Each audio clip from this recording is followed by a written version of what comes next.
Welcome to another episode of the Diary of a Wellness Bodybuilder.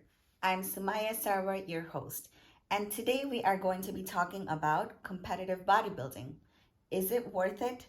So keep in mind that I believe everybody's experiences and opinions are subjective. So, how I feel towards competitive bodybuilding is definitely going to be different compared to somebody else's opinion because they probably went through a completely different experience than what I did. So, I am simply sharing what I have been through and where I stand based on that. A little bit about me. I have been competing since 2018. I competed in women's figure division. I did 2 shows. I placed on the top 5 when wellness division was introduced. I decided to switch over. I have been competing in wellness since 2021. I have done 2 shows, placed on the top 5 again, then took some time off to build my legs a little bit more. This year, 2023, I have done one amateur show in the summertime. I became nationally qualified. I did my first ever national show back in September, placed on the top 4. Now I am currently prepping yet again to do my next national show and win my IFBB Pro card. My goal is ultimately to become the very first Bangladeshi IFBB Wellness Pro Bodybuilder in the world. So that kind of takes me to the first point I'm about to make. When you're choosing to get into competitive bodybuilding, it's important that you know why you want to do it. What's the purpose behind it? That's going to help you decide if it's worth the cost. Now, when I'm talking about the cost, I'm not necessarily only talking about the financial cost. I'm talking about physical, mental, emotional, time, energy, everything that you have to invest into that goal. Are you willing to make that investment? Is it worth it?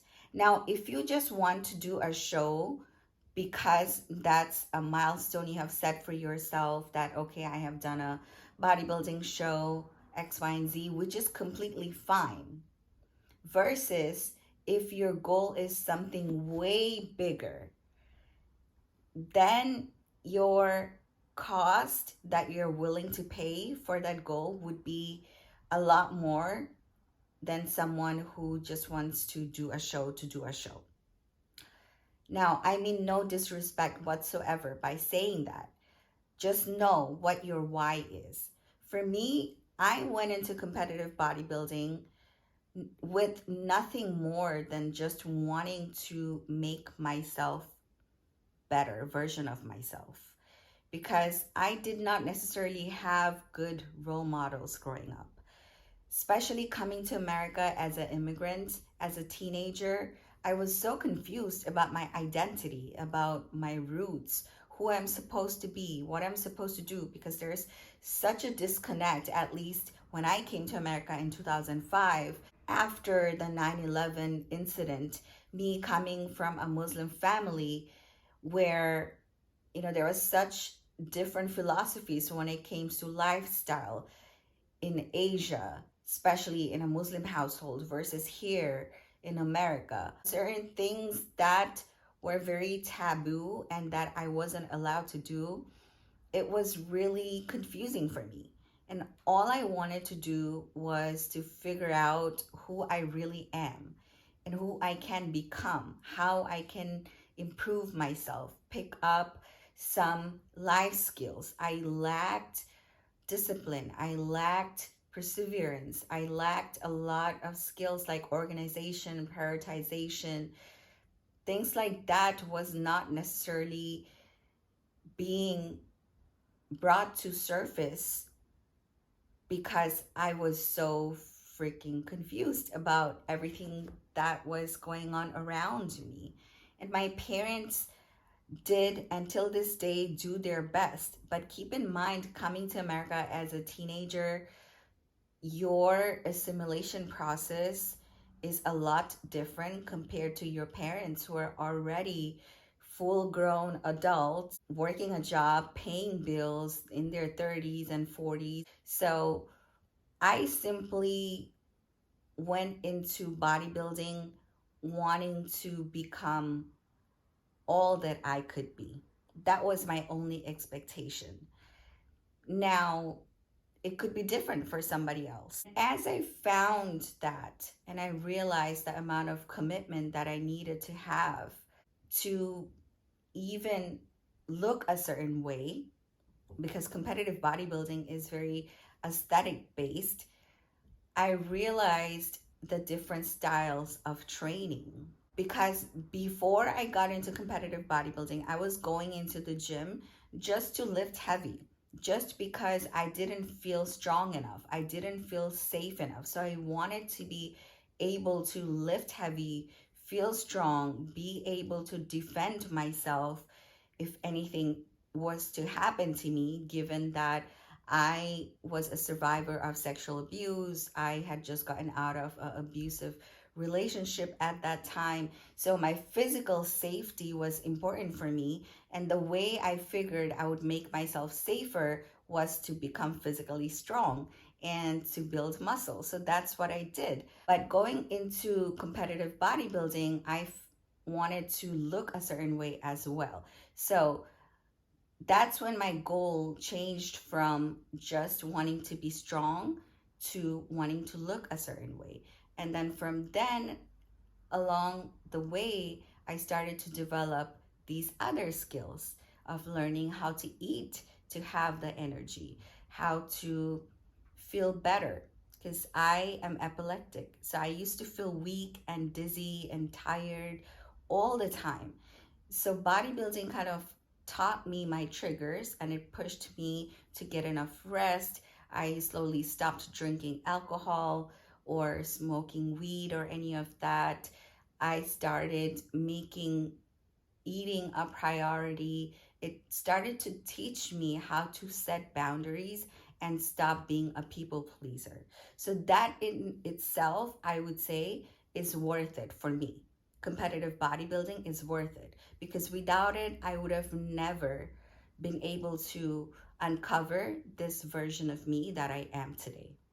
Now, as I was going through that process, number two thing was I started to realize that just by sharing my journey, I was inspiring and motivating a lot of other people.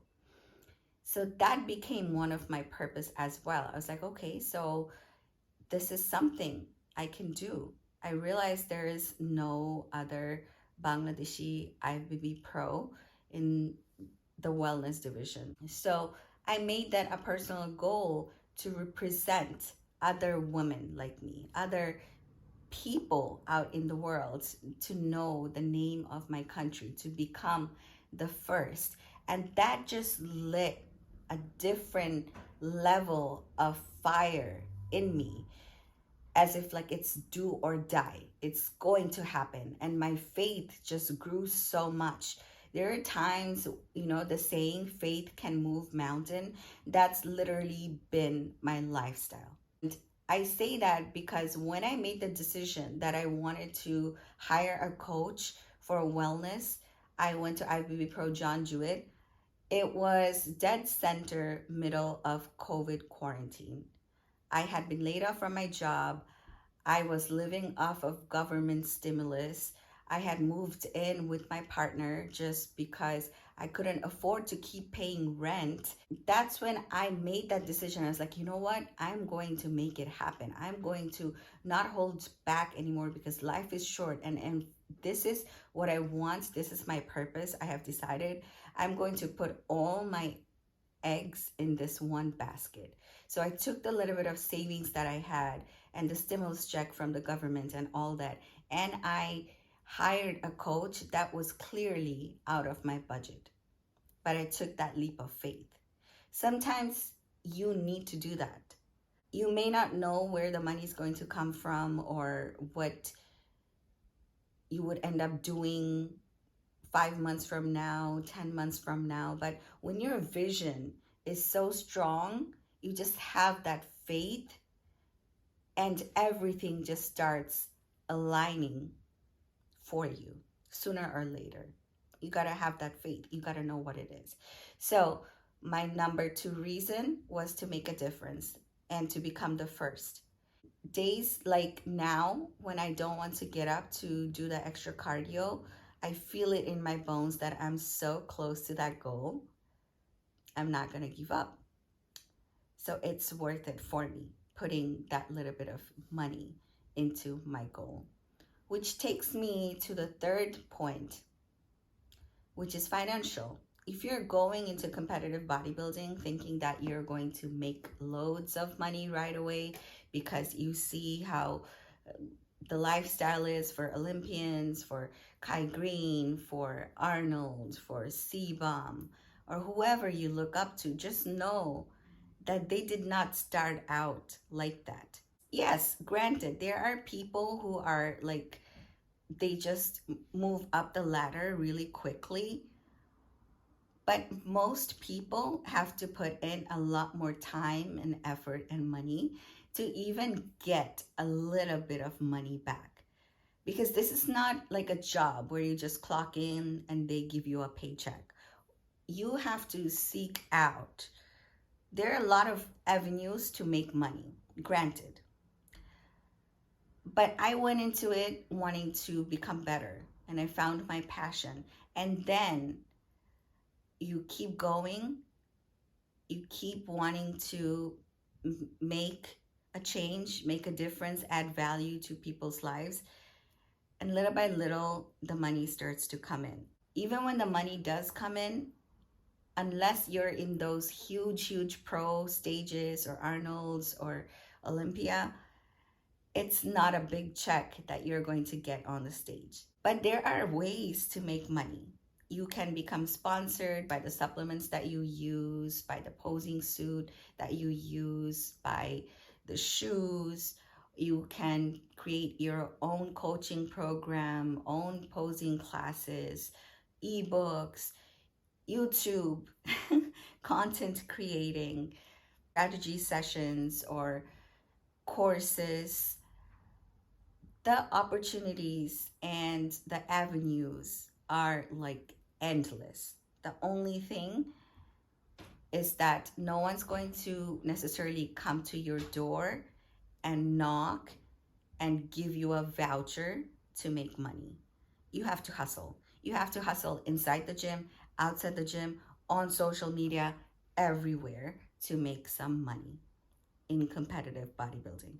I know plenty of IFBB pros that have a full-time job or that do something else, because even doing personal training and coaching and all that, they don't make enough money to live the lavish lifestyle that they want to live.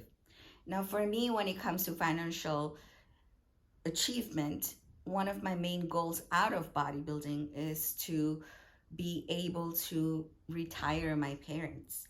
They're in their 50s and 60s and they work physical job, and I'm the first daughter of the family.